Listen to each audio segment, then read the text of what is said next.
This is Chris Bentley with Wings for Widows. And this is an organization that we were introduced to when we recently spoke at Camp Widow.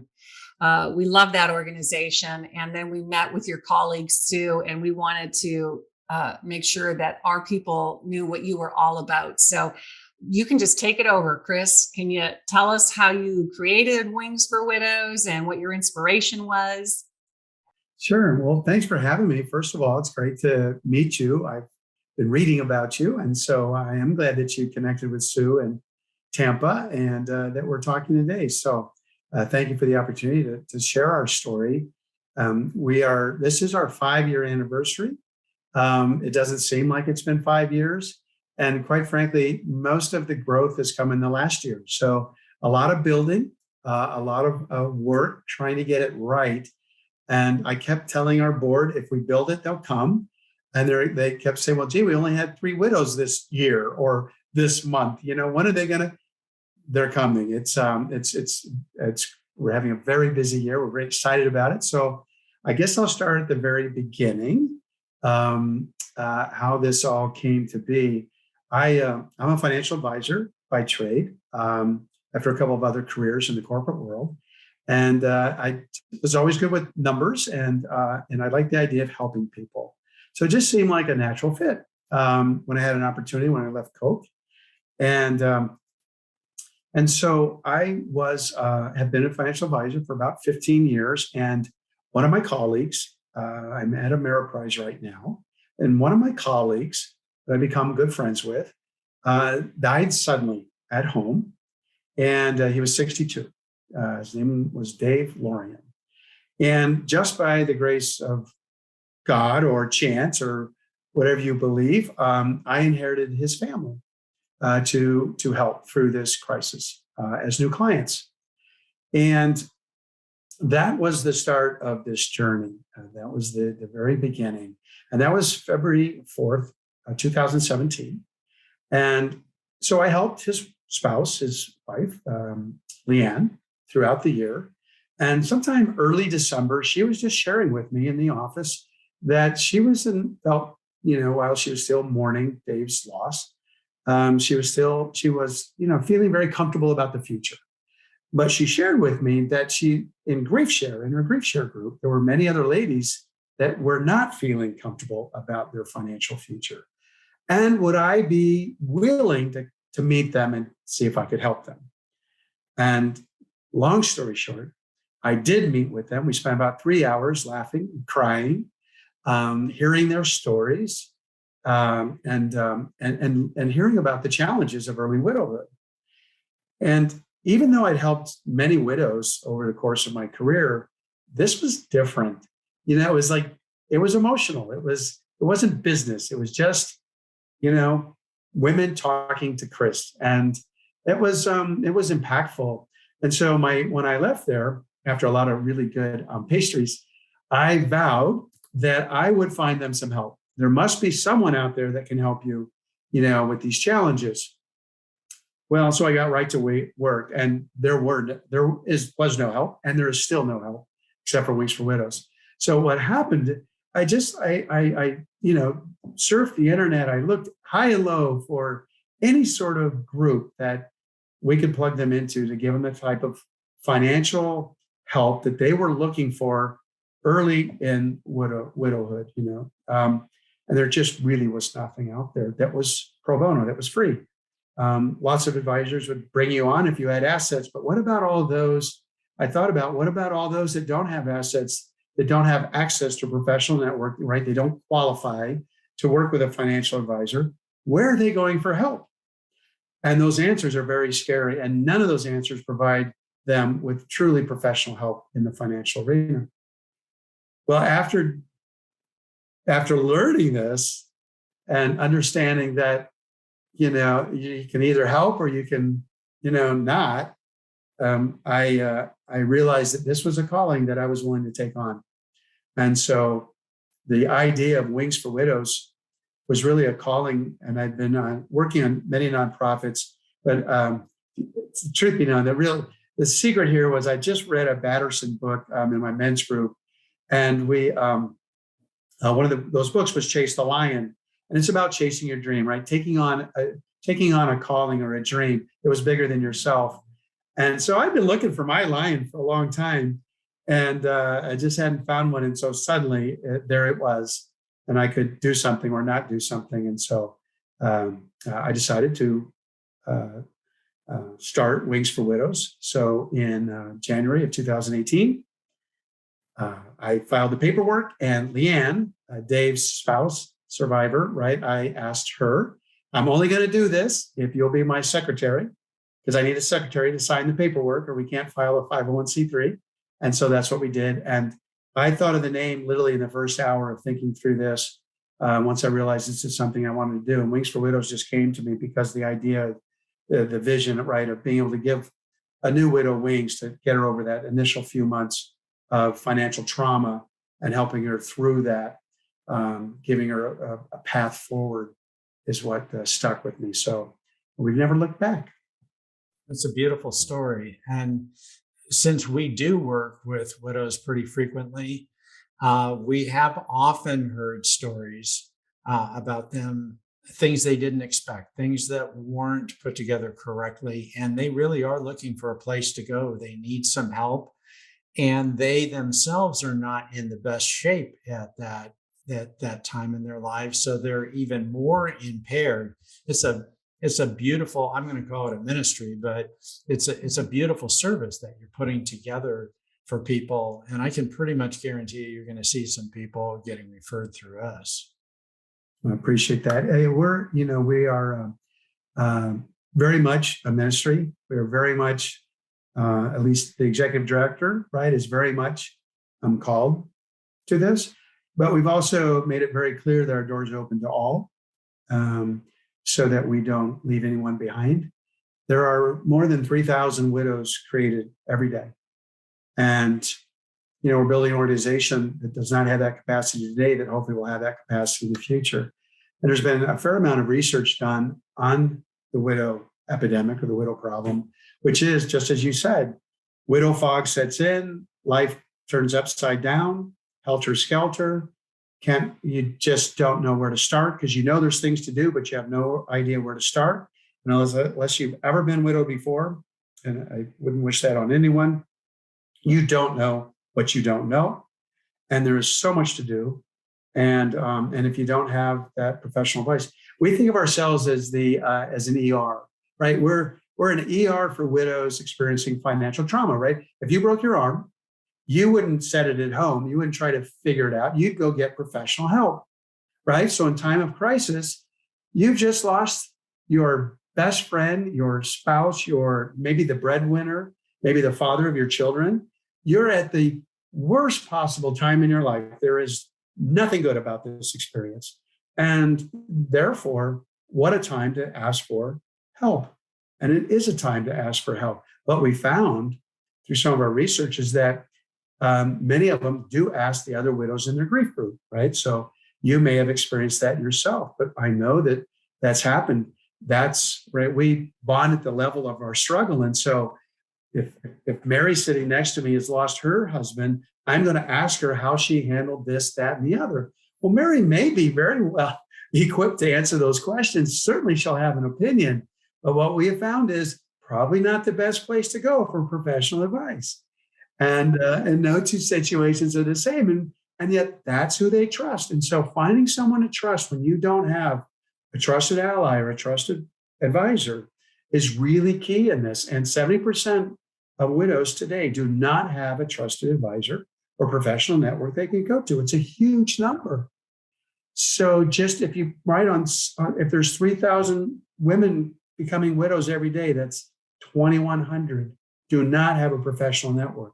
That's where we come in. That's where we provide our pro bono services to come alongside someone that doesn't know who to trust, and we'll give her the advice that she needs. So yeah, it's a ministry, and we're very proud of that.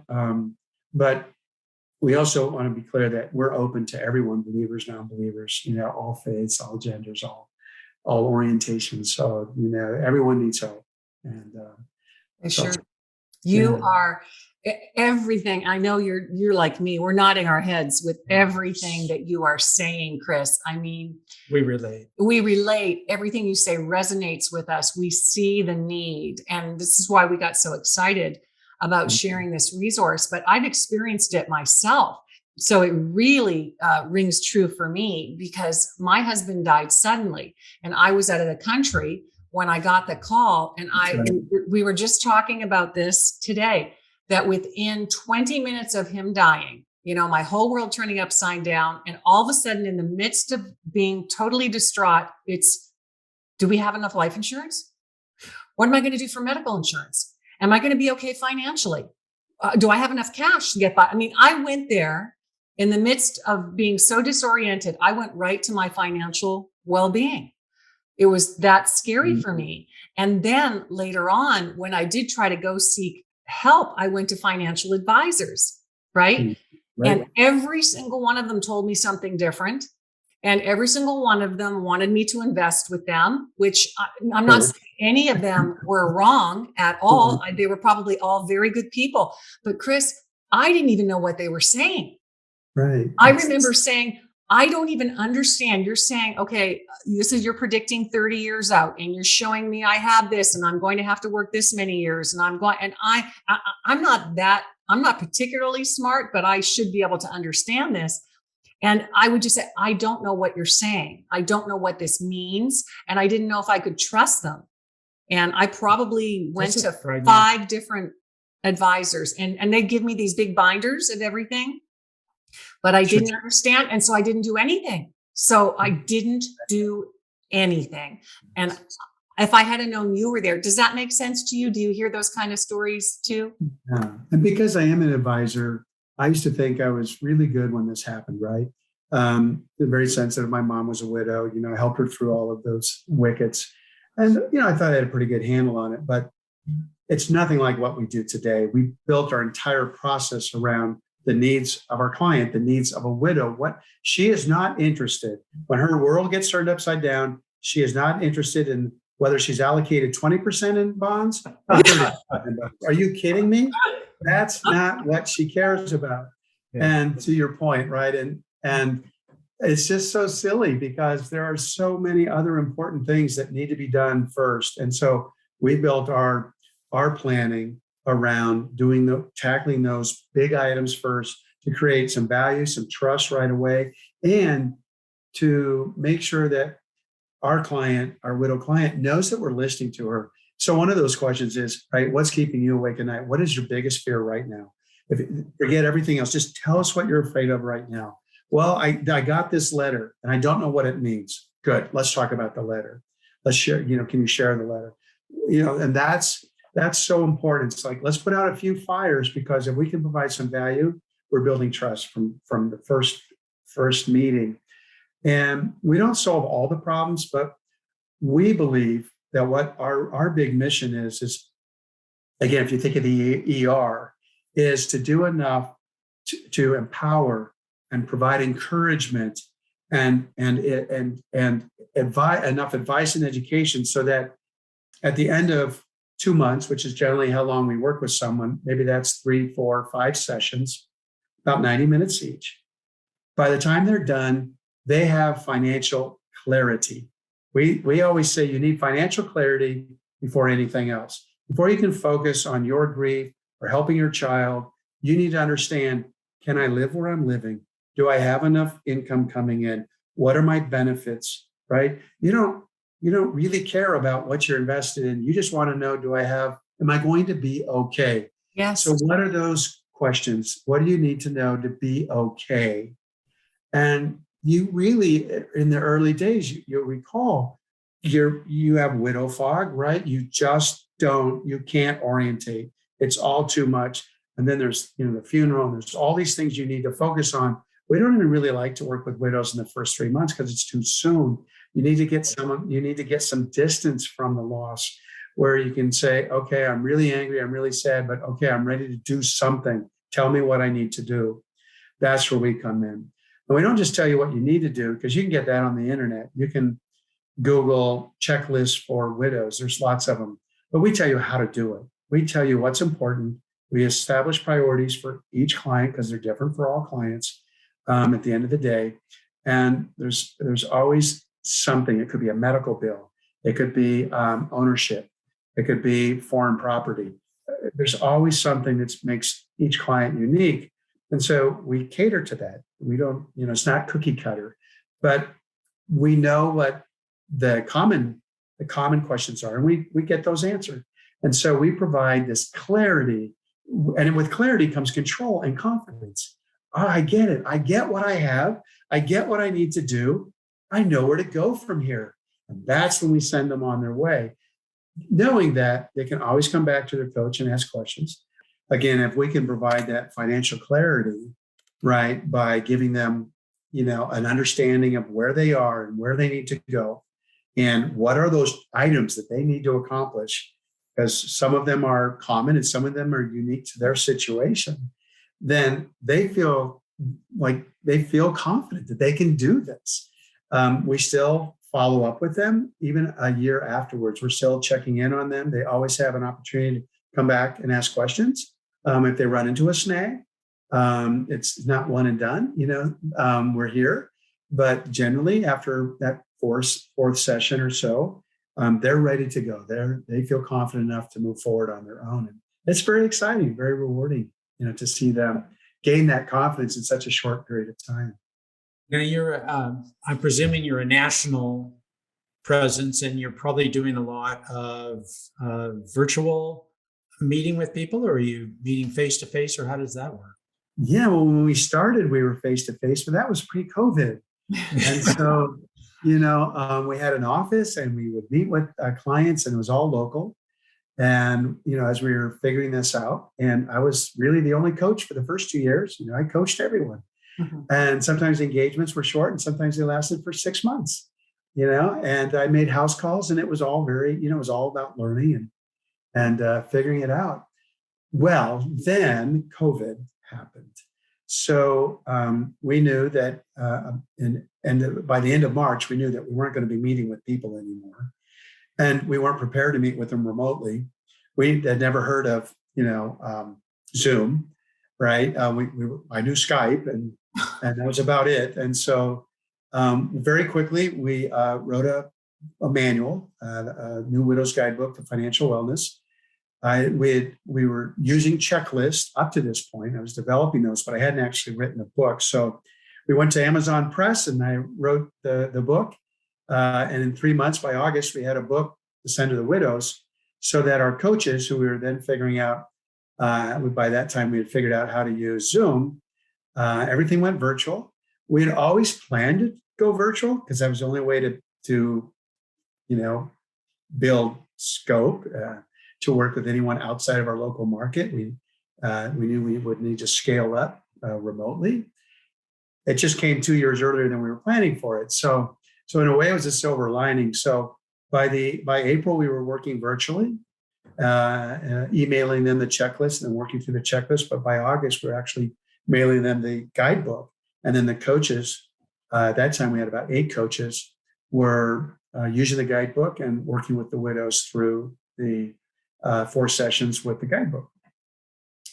And now, that's still our model, is to work virtually. So only now, as you say, nationally, we're working now with more widows and coaches outside of Minnesota than within. So very much so, our goal by the end of the year is to have 1 coach in every state, so that we can assign the widows from that state to that coach.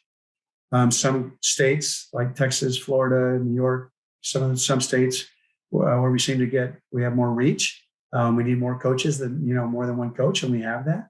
So right now we have 31 coaches, and we see that growing to, as I said, to over 100 coaches by year end.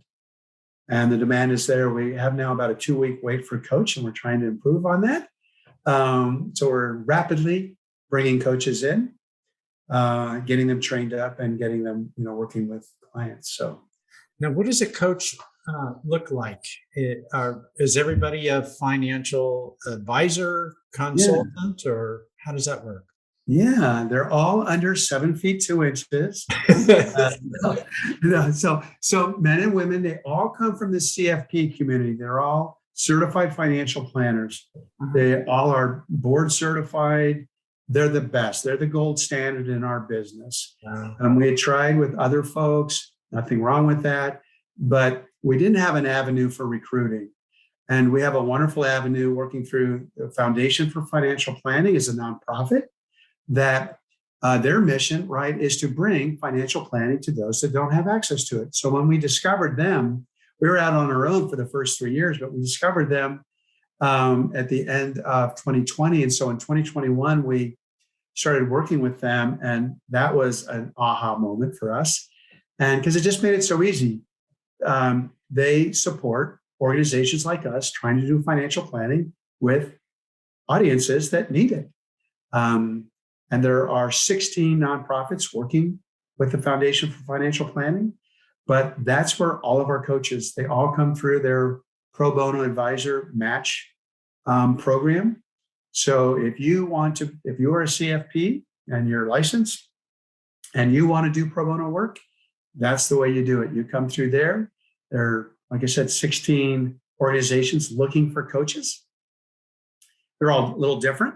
We're the only one. There's actually 1.5 million, I was checking on this statistic, 1.5 million nonprofits in the US. Wow. And we're the only ones that work with widows and widowers pro bono. So yeah, 1.5 million. Wow. So I wasn't wrong. There really is no other resource out there. We're it. And so, and that's, the growth of late, but that's the thing. So with the 16 organizations, there are many of them helping, families in need, whether it's cancer or whatever that particular malady is, or where folks need help. And they're great organizations. There are other great organizations out there, but we are the only ones working with, those who have lost a spouse. And so all of our CFP coaches come through there. Then they go through our training, which is, a week or so worth of training. They all receive the guidebook. They're required to read it and become familiar with it, since that's a cornerstone of our process. And then they go to work. That's amazing. I get so excited about these things, and I say, to Ron, isn't it crazy how we get so excited about grief? But that's because we know that we can help them.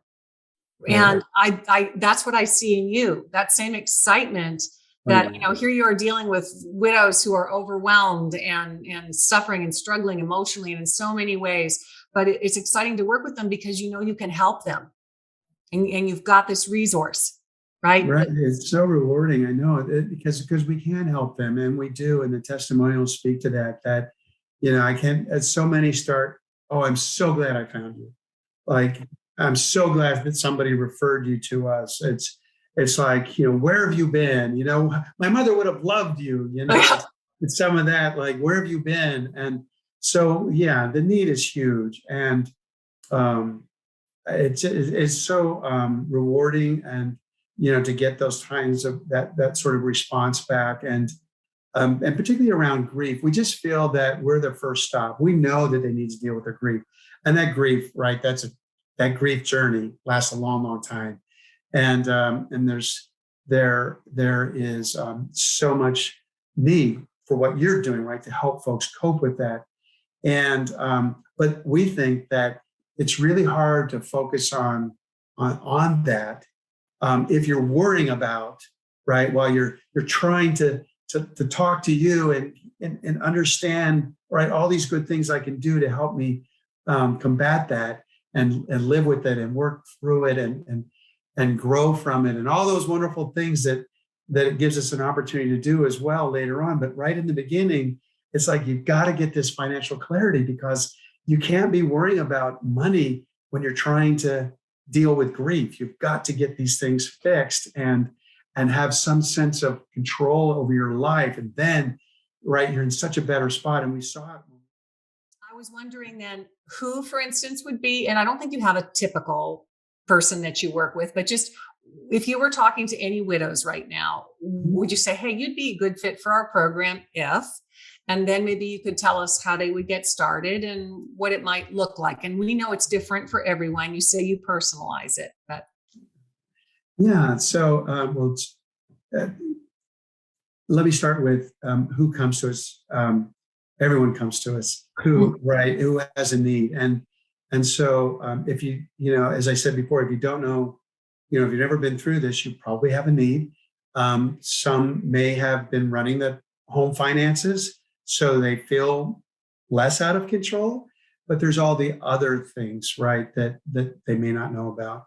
And so there's never been a funny story. Let me just start with this. So we had a widow, very smart lady, very, handled all the home finances, 5 kids, right? Handled all the kids. I mean, superwoman, did it all, had it, and was the rock. But when she lost her husband, she suddenly was not that rock. Everything was upside down.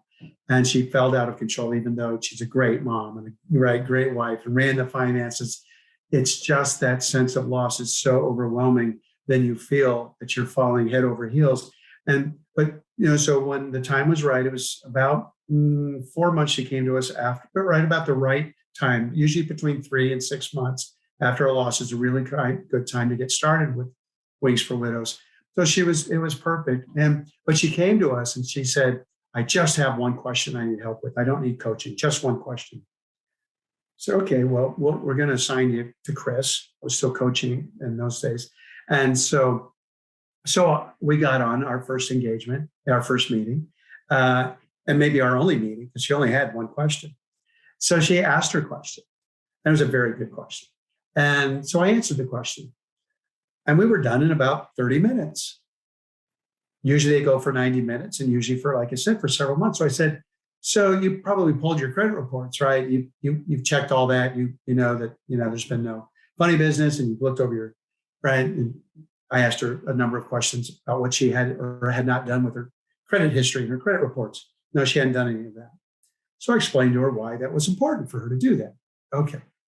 Then she goes, well, what about credit cards? Like, should I? So then she started asking me about banking questions. So I gave her some more advice about that. She had another question. By the time we were done, we had filled up the entire 90 minutes and she was still talking. I said, I don't know, do you want to have another session? Because maybe we should. Maybe we should. It just goes to show we ended up meeting for 4 sessions. She had a lot more to do than what her one question entailed. And so that's so typical. I've got one question. Well, I bet you have a lot more than that. You just don't know what to ask. And so that's why we say, even if you've been handling the finances, you feel in control, you know what's going on. If you've never been widowed before, you are going to have questions. There's areas that we can help you with that you're not even aware of. So the average age of a widow in the US today is 59 years old. The myth is, you must be 79 or over 80 before you become a widow. 59 years old, which means there's a lot of young widows. And so young widows with children, young widows who are working, young widows who were not working, they were stay-at-home moms who now have to go back to work. We see it all. And because everyone, even if you have a lot of money in the bank or no money in the bank, everyone suffers from financial trauma. You may have to go back to work. You have to look at cash flow. You may be working on a budget. You may not be working on a budget. You may have never put a budget together. You have no idea because you weren't the one who wrote the checks in the family, right? And then there's all the other stuff. You own your home? Well, there's titles to look at, right? The deed to look at. You own a car? There's titles to look at. Life insurance, you have too much, too little, right? You've got to change all your beneficiaries. I could go on and on and on. We have about 116 questions. Okay, there's 116 questions that we could ask you, and you will not know the answer. A new widow will not know the answer to most of those questions. We have 10 checklists that we work through when we work through with a client. Not all of them apply, but we cover 10 topics and 10 checklists of goodies. So if you want to know what we work on, you can actually go to our website, dive in a little bit into the financial coaching. There's a couple of links, and one of the links on that page tells you exactly what we cover. And you can go in and look at all the questions and things that we ask. It's not a secret. We don't keep it a secret, but there's a lot to cover.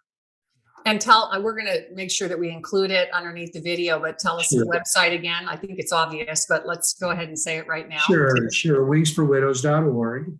And that'll get you to the website, and then the financial coaching tab will get you to the page where you need to go. You can also go to our resources page, and there's about a dozen resources where you, in fact, are listed under grief. So grief resources. So a lot of resources there as well. So wingsforwidows.org. And Chris, if someone said, okay, they reach out, they're interested in the coaching, what would they expect after that once they reach out? Yeah, so we believe in baby steps. So you don't have to sign your life away and divulge all this information and talk to somebody you don't know. It's we take it one step at a time. The very first thing we have all potential clients do is take the financial wellness check.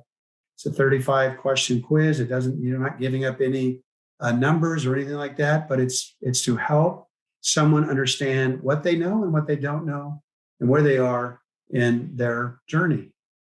And they get a score, and they get the printout with their answers. And for some, that's enough. Say, okay, I need to go work on this. I need to go work on that. Others realize at that moment they need help. And so they're immediately directed to an opportunity to set a time and a date to meet with a person who is who we call a paraplanner. And essentially, it's just someone that will talk to you about your situation, answer any questions you have about the results that you got in the wellness check. Also set some expectations, what it's like to work with a coach. And if there is interest, we want to kind of find out what their network is like. Would somebody be attending this with you? We want to make sure that they're ready to work with a coach.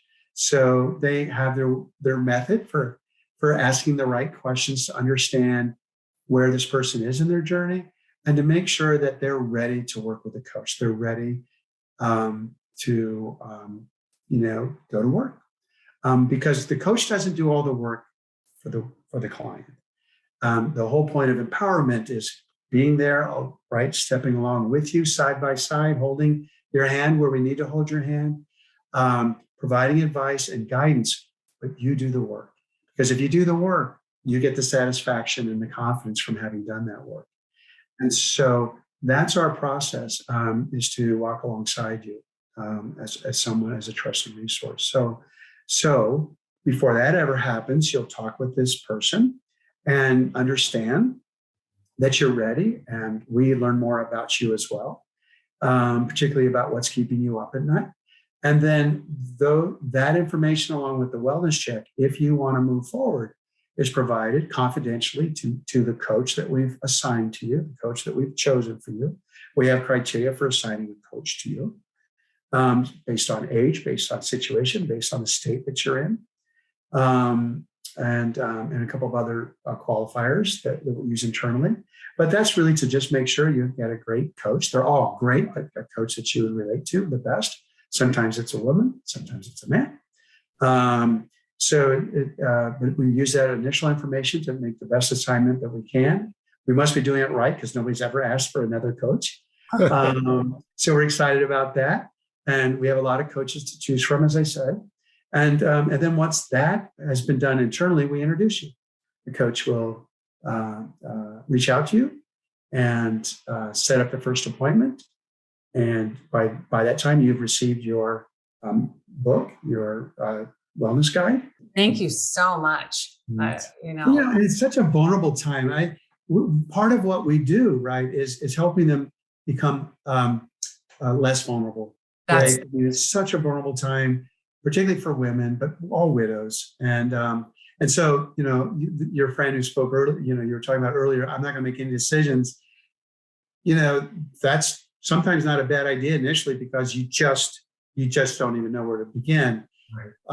One of the things that I wanted to mention that I was just reminded of is that, we even talk about it, right? The 10 decisions, the 10 things you should not do in early widowhood, right? And a lot of those have to do with money, right? Sure. And making big decisions. However, sometimes, and one of those, right, it's always on everyone's list, is don't buy anything and don't move, right? Don't move, don't buy anything, don't sell anything, don't do anything, no decision.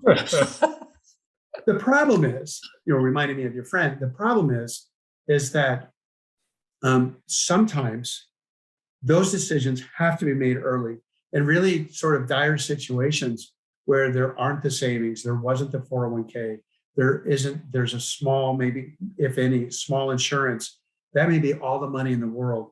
And she may only have 8 months of mortgage left. And if she, in her situation, is it better to wait a year before you make a decision, or do you need to make a decision sooner because you need to make sure that you have some extra cash to do the other things you need to do? And it's heartbreaking when that's the situation, but it has to be dealt with, and it has to be dealt with early. You can't wait a year not to make a decision. It may be too late. And so that's why that 3 to 6 months is a nice sweet spot for our clients, because they're usually ready to chat, and it's not too late, too long, where we can still add some value and help them before they either make bad decisions or haven't made decisions, the tough ones that they need to make.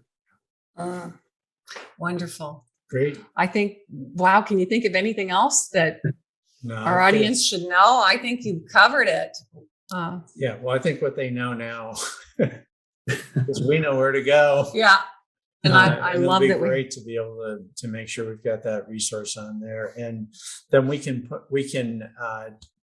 take some of the parts of this interview, weave it together, put it in our the appropriate places on our website so it gets picked up and people know that it's there. And then of course the people we work with personally. Yeah. I wish every one of our widows at the Widows Retreat went through your financial checkup or financial wellness check. I bet they should all go through that. Well, Chris, I can't tell you how excited that we are that we get to share your information and this incredible resource and this business and this ministry that you built to help the hurting hearts and the chaos of loss that widows are dealing with, to give them some clarity, and that this all came and was inspired by your own experience and seeing a need out there. You didn't have to answer the call, but you did. And we just hope that this grows and that you are able, we keep believing that we want to help as many hurting hearts as possible. Dream big. We know we're just two little people, but you get other people on your team. Yeah. And dream big. Chase the lion. Chase the lion. Go big or go home. Thank you. Patterson says if your dream doesn't scare you, it's not big enough. And I was plenty scared when I told Leanne, I've got a name for our new organization that Wings for Widows. I was plenty scared, but I also knew that it was a dream worth big enough maybe to worth chasing. And so we can use all the help, love, and support and prayers from you and your listeners and viewers. So we're very excited about partnering with you, and very happy for the opportunity today to tell a little bit about our story. And thank you so much, both of you. It's a pleasure meeting you. And I wish you the very best. Anything we can do to help you, right, to mend hearts. We're all about mending hearts and lives. And it's just wonderful. So thank you. Thank you. We're going to be in touch. This is the beginning of a great relationship. No, I'm sure. I can feel that too. I know. You can reach through the screen, right? We'd be hugging. It is. Yeah, we would. Thank you so much. Oh, okay. Be well. Be well. Take care. Thanks. Awesome.